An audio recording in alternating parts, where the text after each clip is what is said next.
अस्सलाम वालेकुम। Inheritance chapter से एक और लेक्चर लेके आया हूँ। बहुत ही बेसिक टॉपिक है, ख़ासकर मेंडल लॉ में आपको बहुत ज़्यादा समझ आने वाला है। ये वैसे भी बहुत इंपॉर्टेंट टॉपिक है। इस टॉपिक में हम लोग ये समझेंगे कि कैसे हेरेडिटी फैक्टर्स पेरेंट्स से बच्चों में ट्रांसफ़र होते हैं। अगर सादा अल्फाज में मैं बता दूं कि कैसे क्रोमोसोम्स या फिर जीन्स वालिदैन से बच्चों में कैसे मुंतकिल होते हैं, कैसे ट्रांसफ़र होते हैं, तो बेसिक कंसेप्ट से हम लोग आज ये समझेंगे इस टॉपिक को। अच्छा, यहाँ पे हम लोगों ने दो एग्जांपल लिए हुए हैं। आपके पास दो इंसान आपको नज़र आ रहे हैं, एक ये है और एक उधर ये है। ये वाला जो है ये आपके पास मेल पेरेंट हम इसको कहते हैं और उसको हम फीमेल पेरेंट हम उसको कहते हैं। हम ये जानते हैं कि जो इंसान है इसकी बॉडी सेल से भरी हुई है, मतलब इसकी बॉडी सेल से बनी हुई है। सेम केस में चाहे वो मेल पेरेंट हो या फिर फीमेल पेरेंट हो। लेकिन अगर आप यहाँ देखें, ये हमारे पास मेल पेरेंट के पास भी कोई एक सेक्स ऑर्गन है। ये वाला जो रेड आपको नजर आ रहा है ये कोई एक सेक्स ऑर्गन है। सेम केस में जो फीमेल है, फीमेल के पास भी कोई एक सेक्स ऑर्गन है। मेल के केस में जो सेक्स ऑर्गन है उसको हम टेस्टिस कहते हैं और फीमेल के केस में जो सेक्स ऑर्गन है हम उसे ओरिस कहते हैं। क्लियर है? अब हम लोगों ने क्या किया हुआ है यहाँ पे कि यहाँ पर एक सेक्स ऑर्गन से हम लोगों ने सिर्फ और सिर्फ एक सेल को उठाया हुआ है और उस सेल को हमने यहाँ पे ड्रॉ किया हुआ है। सेम केस में यहाँ पे फीमेल से भी हम लोगों ने एक ही सेक्स ऑर्गन से हम लोगों ने एक सेल उठाया हुआ है और इधर ड्रॉ किया हुआ है। लेकिन ये बात याद रखना ज़रूरी है कि जो सेल हम लोगों ने उठाया हुआ है उस सेल के अंदर हम लोगों ने कितने क्रोमोसोम देखे? 46 क्रोमोसोम हम लोगों ने देखे, चाहे वो मेल के केस में हो चाहे वो फीमेल के केस में हो। तो 46 क्रोमोसोम है, लिहाजा 46 क्रोमोसोम को इस एक सेल के अंदर सारे क्रोमोसोम्स को लिखना इम्पॉसिबल था। मतलब पॉसिबल तो था लेकिन थोड़ा सा गड़बड़ हो जाती डायग्राम वगैरह में। तो इसीलिए मैंने क्या किया हुआ, इन 46 क्रोमोसोम को 6 क्रोमोसोम में कन्वर्ट कर दिया। मतलब आप ये समझे कि ये 46 ही क्रोमोसोम है, लेकिन यहाँ पे आपने याद रखना है कि यहाँ पे 46 क्रोमोसोम की जगह मैंने सिर्फ और सिर्फ 6 क्रोमोसोम मैंने लिखे हुए हैं। ठीक है, आपकी डायग्राम में, चाहे वो मेल पेरेंट के केस में हो या फिर फीमेल। तो खैर हम लोगों ने 6 जो है सेक्स ऑर्गन से हम लोगों ने एक सेल इधर भी उठाया हुआ है, एक सेल उधर भी उठाया हुआ है और हमने ये कंसिडर किया कि इसके अंदर जो कंप्लीट क्रोमोसोम की तादाद है वो 6 है। तो जब भी कंप्लीट क्रोमोसोम की तादाद आ जाती है, तो चाहे वो इस केस में हो या इस केस में, तो कंप्लीट क्रोमोसोम की तादाद को हम डिप्लॉयड कहते हैं। तो जब भी किसी सेल में क्रोमोसोम की तादाद पूरी हो तो हम उसे डिप्लॉयड कहते हैं। तो यहाँ पे डिप्लॉयड क्रोमोसोम्स है और डिप्लॉयड क्रोमोसोम को हम 2n से डिनोट करते हैं। यहाँ पे बात क्लियर हो गई हमारे पास। अब चलो, ये बात भी हमारे पास जो है तकरीबन क्लियर ही हो गई। अब ज़रा एक और बात समझना है, ये जो आपके पास क्रोमोसोम्स ऐसे अरेंज हुए हैं इसे हम होमोलोगस क्रोमोसोम कहते हैं। होमोलोगस क्रोमोसोम को हमने पहले भी डिस्कस किया है कि दो ऐसे क्रोमोसोम जिसका सेंट्रोमेयर पोजीशन, स्ट्रक्चर और शेप वगैरह सेम हो, हम उसे होमोलोगस क्रोमोसोम कहते हैं। तो यहाँ पे आपको 23 पेयर्स ऑफ होमोलोगस क्रोमोसोम्स नज़र आएंगे और टोटल क्रोमोसोम 46 होते हैं। लेकिन यहाँ पे हम लोग ने 6 क्रोमोसोम का एग्जांपल लेना है और 6 क्रोमोसोम को आपने यहाँ पे एज अ डिप्लॉयड कंसिडर करना है कि यही 6 क्रोमोसोम जो है पूरे क्रोमोसोम्स को शो करते हैं। अब यहाँ तक तो बात क्लियर है। यहाँ पे क्या होता है कि सीन ये होता है कि मियोसिस स्टेज में, कौन से स्टेज में?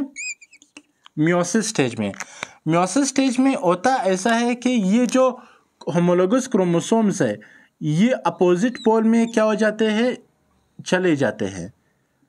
अपोजिट पोल में या अपोजिट डायरेक्शन में ये मूव करते हैं। ठीक है, और जो होमोलोगस क्रोमोसोम्स है ये एक दूसरे से अलग हो जाते हैं। अब ये होमोलोगस क्रोमोसोम एक दूसरे से जब अलग हो जाते हैं तो मियोसिस स्टेज में कुछ टाइम बाद यही सेल आपस में डिवाइड हो जाता है। ये जो पहले वाला जो सेल है, इस पहले वाले सेल को हम पेरेंट सेल कहते हैं। हम इसको कौन सा सेल कहते हैं? पेरेंट सेल कहते हैं। तो ये पेरेंट सेल डिवाइड हो जाता है 1 से 2 में और इनसे बन जाते हैं डॉटर सेल। लेकिन ये बात याद रखें कि वो जो हाफ क्रोमोसोम इस तरफ गए थे और हाफ क्रोमोसोम इस तरफ गए थे, तो हाफ क्रोमोसोम एक डॉटर सेल में है और हाफ क्रोमोसोम दूसरे डॉटर सेल में है। सेम केस इधर भी है, इधर भी क्रोमोसोम अपोजिट पोल में चले जाते हैं और यही सेल जो है डिवाइड हो जाता है, जिसमें 2 डॉटर सेल इधर भी बन जाते हैं। लेकिन ट्विस्ट क्या है? ट्विस्ट ये है कि ये जो 2 सेल आपके पास बने हैं, इन 2 सेल को हम लोग कहते हैं स्पर्म सेल। ठीक है, इसको हम क्या कहते हैं? स्पर्म सेल कहते हैं। यहां पर ये वाले जो 2 सेल हमारे पास बने हैं, तो ये हमारे पास एग सेल है, एग सेल है। ठीक है, आप इसको एग सेल कहते हैं या ओवम भी हम इसे कहते हैं या ओवा कहते हैं। लेकिन ये बात याद रखिए कि इस केस में जो आपके पास जो स्पर्म सेल्स बने हैं या फिर जो एग सेल बने हैं, ऐसे प्रोसेस को हम लोग कहते हैं गैमेटोजेनेसिस। गैमेटोजेनेसिस आप इसे कह सकते हैं या फिर गैमेट फॉर्मेशन। तो यहाँ पे ये हमारे पास गैमेट्स बने हैं, चाहे वो स्पर्म के केस में हो, मेल के केस में हो या फिर फीमेल केस के जो एग बने हैं, तो ये भी हमारे पास जो एग है, हम एग को एज अ गैमेट कहते हैं। तो यहाँ पर आपके पास 2 गैमेट सेल बने हैं जिसको हम एग कहते हैं। ऐसे प्रोसेस को गैमेटोजेनेसिस कहते हैं या गैमेट फॉर्मेशन कहते हैं। जो हमारे पास 2 स्पर्म सेल बने हैं, ये 2 स्पर्म सेल गैमेट है, तो ऐसे प्रोसेस को हम गैमेट फॉर्मेशन कहते हैं। ये जो आपके पास जो गैमेट्स बने हैं, ये गैमेट्स जो है नेचर में हैप्लॉइड होते हैं। ये नेचर में क्या होते हैं? हैप्लॉइड होते हैं। हैप्लॉइड का मतलब है हाफ नंबर ऑफ क्रोमोसोम।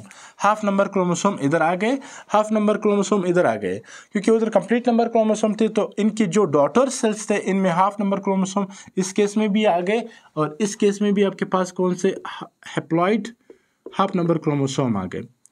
एक चीज़ याद रखें कि जो हैप्लॉइड है उसे हम सिंपल एन से डिनोट करते हैं, सिंपल एन से हम इसको जाहिर करते हैं। अब यहां तक भी चलो बात तकरीबन सही होगी। अब जरा ट्विस्ट क्या है? ट्विस्ट ये है कि जब भी गैमेटोजेनेसिस होगा, जब भी गैमेट्स फॉर्मेशन होगा, गैमेट्स फॉर्मेशन के दौरान जो होमोलोगस क्रोमोसोम्स है, जो क्रोमोसोम का जो जोड़ा है, वो क्रोमोसोम्स का जोड़ा आपस में क्या हो जाएगा? सेपरेट हो जाएगा, अलग हो जाएगा। जब क्रोमोसोम का जोड़ा सेपरेट हो जाएगा, अलग हो जाएगा, तो एक गैमेट में आधे क्रोमोसोम चले जाएंगे और दूसरे गैमेट में आधे क्रोमोसोम चले जाएंगे। ये बात आप लोगों ने याद रखना है। तो गैमेट्स फॉर्मेशन के दौरान हमारे पास क्या अलग हुए थे? होमोलोगस क्रोमोसोम या क्रोमोसोम के जोड़े क्रोमोसोम आपस में अलग अलग हुए थे, सेपरेट हो गए थे। एक बात तो हो गई क्लियर। अब दूसरी बात जो उससे भी ज्यादा जरूरी है वो भी जरा क्लियर करें। यहां पर आपके पास जीन का जोड़ा पाया जाता है, होमोलोगस क्रोमोसोम पर जीन का जोड़ा पाया जाता है, पार्टनर ऑफ जीन्स पाए जाते हैं। ये एक जीन है और ये दूसरा जीन है। इन दोनों जीन को, ये जो आपके पास 2 जीन हैं, ये जीन बहुत ज़्यादा भी हो सकते हैं, लेकिन मैं आपको इस केस में बता रहा हूँ। इन 2 जीन को हम अलील कहते हैं। पार्टनर ऑफ जीन को हमने क्या नाम दिया था? अलील। जब ये होमोलोगस क्रोमोसोम आपस में अलग हुए थे, तो ये जो अलील था, अलील भी सेपरेट हुआ था, अलील भी अलग हुआ था।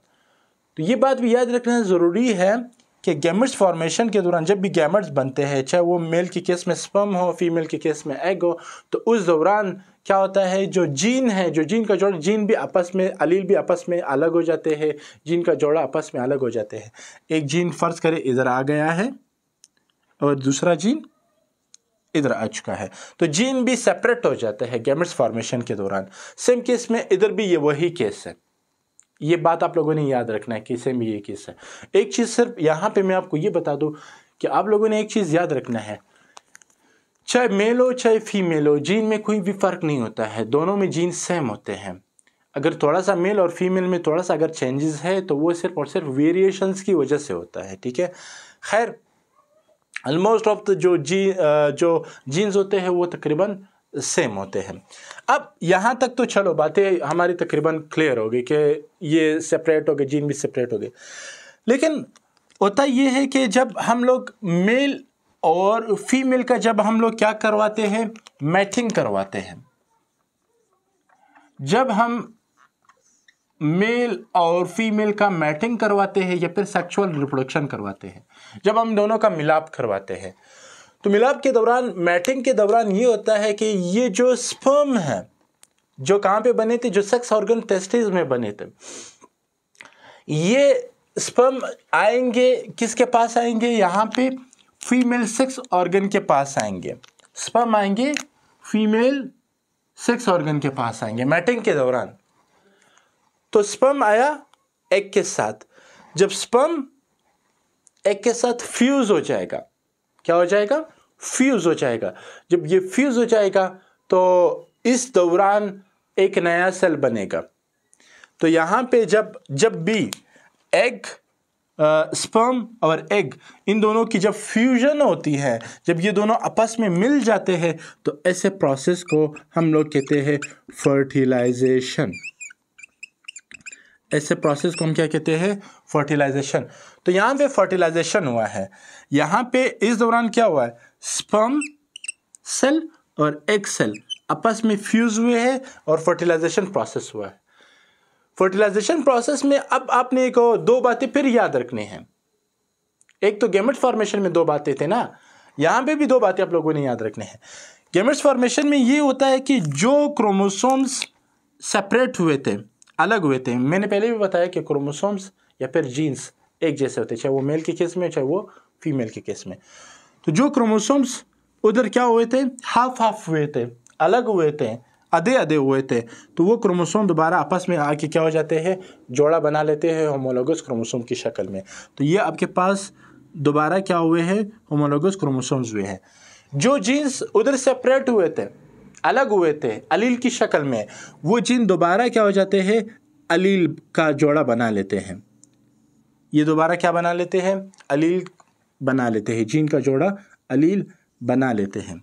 तो दो बातें यहाँ पे फिर याद हुई कि यहाँ पे जो क्रोमोसोम्स है या फिर अलील है, ये दोबारा यूनाइट हो जाएंगे, एक हो जाएंगे, आपस में जुड़ जाएंगे, क्रोमोसोम्स भी और साथ साथ में जीन्स भी।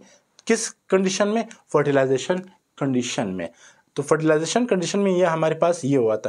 लेकिन यहाँ पे जो एग और स्पर्म से, उस एग और स्पर्म की फ्यूजन से जो हमारे पास जो नया सेल बना है, उस नए सेल को हम लोग कहते हैं जाइगोट। और जाइगोट दरअसल ऑफस्प्रिंग को कहते हैं, ऑफस्प्रिंग बच्चों को कहते हैं, ठीक है। मतलब ये जो आने वाला जो नस्ल है फ्यूचर में जिससे बच्चा बनेगा, उसको हम जाइगोट कहते हैं। चाहे वो प्लांट के केस में हो, चाहे वो किसी भी केस में हो, ठीक है, प्लांट के केस में हो, एनिमल के केस में हो, तो यस है। बस आप लोगों ने सिर्फ इतना याद रखा कि कैसे एक जानदार से ये जो अब जाइगोट, तो आपके पास क्या है, एक नया बच्चा है ना, इनसे तो बचे। हमने ये देखा कि कैसे जो है क्रोमोसोम्स या फिर जीन्स या फिर कैसे हेरेडिटी फैक्टर्स जो है पेरेंट्स से उनके बच्चों में कैसे ट्रांसफ़र होते हैं, कैसे मुंतकिल होते हैं। तो बस आज के लेक्चर में इतना ही था। इंशाल्लाह फिर कल एक और लेक्चर हम लोग अपलोड करेंगे, फिर इंशाल्लाह उसमें बात होगी। अल्लाह हाफिज़।